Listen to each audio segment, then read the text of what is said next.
बिस्मिल्लाहिर्रहमानिर्रहीम, अस्सलाम वालेकुम। मेरा नाम मेहताब अली है और आज हम स्टार्ट करें क्लास 11 फिज़िक्स चैप्टर 1 से।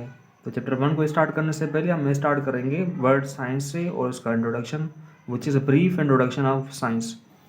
अच्छा, ये जो वर्ड है ये लैटिन वर्ड से निकला हुआ है, विच इज़ लैटिन वर्ड कौन सा है? वो साइंस है। साइंस की मीनिंग क्या है? नॉलेज। तो एक्चुअली इस साइंस वर्ड की डेफिनेशन क्या होगी? Knowledge about nature is called science. यहाँ पे जो मैंने वर्ड हाईलाइट किया हुआ है नेचर, नेचर की मीनिंग क्या है कि things around us are called nature. मतलब क्या कि हमारे सराउंडिंग में जो भी चीज़ें हैं वो नेचर कहलाएंगी। फॉर एग्जांपल क्या कि सीज़न का चेंज होना, ये भी हमारे नेचर में आता है। डे का नाइट में या नाइट का डे में चेंज होना, ये भी क्या हमारे नेचर में आता है। वॉट एवर जो भी, for example living things, non living things, water, ये सारी चीज़ें क्या नेचर में आती हैं। तो नेचर के बारे में जो भी मालूमात होगा हम क्या बोलेंगे? वो साइंस है।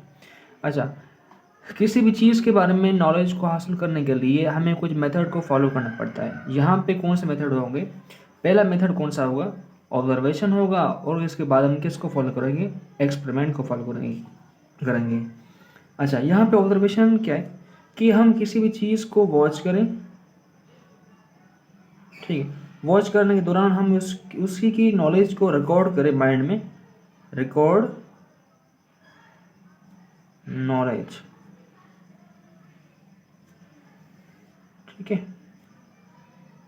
जब हम किसी भी चीज़ को वॉच करें, वॉच करने के दौरान हम उसी चीज़ के बारे में नॉलेज को रिकॉर्ड करें, तो एक्चुअली हम क्या कर रहे हैं? ऑब्जर्वेशन कर रहे हैं। मतलब क्या? उसी चीज़ को हम ऑब्जर्व कर रहे हैं। अच्छा, एक्सपेरिमेंट क्या है? ऐसा काम जो हम अपने हाथों से खुद करें वो कहलाएगा क्या? वो हम एक्सपेरिमेंट कर रहे हैं। Work done by ourselves, ऐसा काम जो हम अपने हाथों से खुद करें वो कहलाएगा एक्सपेरिमेंट है। यहाँ हम एक्सपेरिमेंट कर रहे हैं। अच्छा, यहाँ पे अगर ऑब्जेक्ट ऑफ साइंस की बात करें कि हम साइंस को किस चीज़ को फोकस कर रहे हैं या साइंस किस चीज़ को फोकस कर देती है? एक्चुअली साइंस फोकस कर रही होती है फिजिकल वर्ल्ड को। हमारे सराउंडिंग में जो भी वो फिजिकल वर्ल्ड कराएगी उसी को साइंस क्या करती है? फोकस करती है। इसके बाद अगर अगर हम आगे बढ़े तो 19th सेंचुरी की बिगिनिंग में science was classified into two main categories. मतलब क्या कि साइंस को दो मेन क्लासेस में क्लासिफाई किया गया। वो साइंस की दो मेन क्लासेस कौन सी हैं? एक क्या है? बायोलॉजिकल साइंस है और दूसरी क्या है? फिजिकल साइंस है, ठीक है। अच्छा, यहाँ पे इसको डिस्कस करें कि फिजिकल साइंस क्या है? ऐसी साइंस जो डील करे नॉन लिविंग थिंग्स को। मीन्स क्या कि थिंग्स हमारे यूनिवर्स में दो ही किस्म की होती हैं। एक लिविंग थिंग्स होंगी, दूसरी क्या? नॉन लिविंग थिंग्स होंगी। हम नॉन लिविंग थिंग्स को डील करते हैं किसमें? फिजिकल साइंस में। और जो भी लिविंग थिंग्स बाकी बचेंगी उसको हम क्या करेंगे? डील करेंगे किसमें? डील करेंगे बायोलॉजिकल साइंस में। अच्छा, अगर यहाँ पे हम बात करें कि इस यूनिवर्स में जो भी लिविंग थिंग्स है वो सेम नहीं है। लाइक बैक्टीरिया, अमोबिया, प्लांट्स, एनिमल, ये सारे क्या एक दूसरे से थोड़े से डिफरेंट हैं।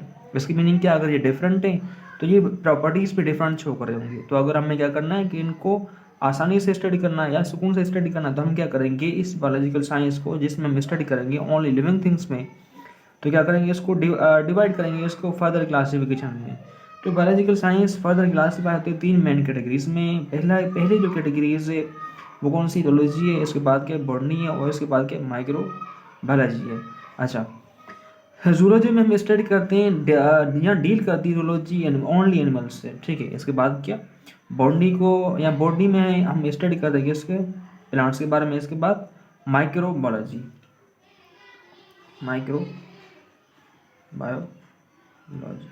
माइक्रोबायोलॉजी में हम डील करते हैं माइक्रो ऑर्गेनिज्म लाइक बैक्टीरिया या वायरस वगैरह को हम डील कर रहे हैं। अच्छा, यहाँ पे जो दूसरी साइंस की ब्रांच है वो क्या है? Physical science.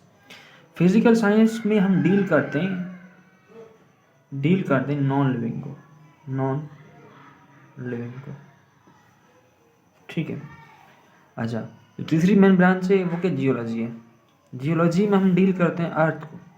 अच्छा, जैसे हमने यहाँ पे बायोलॉजिकल साइंस को क्लासीफाई किया उसको तीन कैटेगरीज में, लाइक जूलॉजी, बॉटनी या माइक्रोबायोलॉजी। इसी तरीके से यहाँ पे हम फिजिकल साइंस को क्लासीफाई कर रहे हैं उसकी मेन ब्रांचेज में। एक क्या? फिजिक्स है, दूसरी केमिस्ट्री है and third one is geology. अच्छा, यहाँ पे अगर हम फिजिकल साइंस को अगर आगे बढ़ाएं तो फिजिकल साइंस की तीन कैटेगरीज हैं, physics, chemistry and geology. Geology में हम डील करते हैं अर्थ को ओनली, ठीक है। अच्छा, यहाँ पे तो जो दूसरी ब्रांच है वो क्या, केमिस्ट्री है। केमिस्ट्री की अगर सिंपल डेफिनेशन पढ़ें तो केमिस्ट्री की डेफिनेशन क्या है, कंप्लीट स्टडी ऑफ मैटर। मतलब क्या है कि मैटर की जो कंप्लीट स्टडी है वो केमिस्ट्री कहलाती है। यहाँ पे जो मैंने वर्ड यूज़ किया कंप्लीट स्टडी ऑफ मैटर, मतलब क्या कि मैटर के बारे में, मैटर की कंपोजिशन पढ़ रहे होते हैं केमिस्ट्री में, मैटर की स्ट्रक्चर के बारे में पढ़ रहे होते हैं, प्रॉपर्टीज़ के बारे में पढ़ रहे होते हैं, और मैटर के केमिकल रिएक्शन के बारे में पढ़ रहे होते हैं। तो this is what complete study of matter is called chemistry. अच्छा, इसके बाद हम यहाँ पे बढ़ेंगे फिजिक्स की तरफ कि फिजिक्स क्या है और फिजिक्स कौन से वर्ड से टेकन किया गया है। Word physics is taken from Greek word physikos. मतलब क्या, फिजिक्स जो वर्ड है वो ग्रीक वर्ड फिजिकोस निकला हुआ है, और फिजिकोस वर्ड की मीनिंग क्या, नेचर। इसकी मीनिंग क्या कि सिंपल जो डेफिनेशन है फिजिक्स की क्या है, वो physics is the study of nature. मतलब क्या कि नेचर की स्टडी को हम क्या बोलेंगे, फिजिक्स बोलेंगे। अच्छा, यहाँ पे अगर इस वर्ड को डिस्कस करें कि नेचर, ये नेचर हमारे दो ही चीज़ों की बनी हुई है, या तो वो नेचर हमारे मैटर की बनी होगी, ठीक है, या तो नेचर एनर्जी की बनी होगी, ठीक है। इसकी मीनिंग क्या कि अगर हम फिजिक्स में नेचर के बारे में स्टडी कर रहे हैं और नेचर में क्या शामिल है, मैटर भी शामिल है और एनर्जी भी शामिल है, जो दूसरी डेफिनेशन बनेगी वो क्या है कि फिजिक्स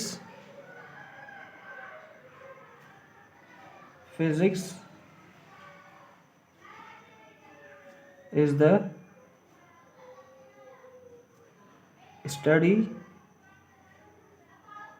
ऑफ, जो न्यू डेफिनेशन है वो क्या, फिजिक्स स्टडी किसकी, एक फिजिक्स, तो फिजिक्स में हम क्या स्टडी करेंगे, मैटर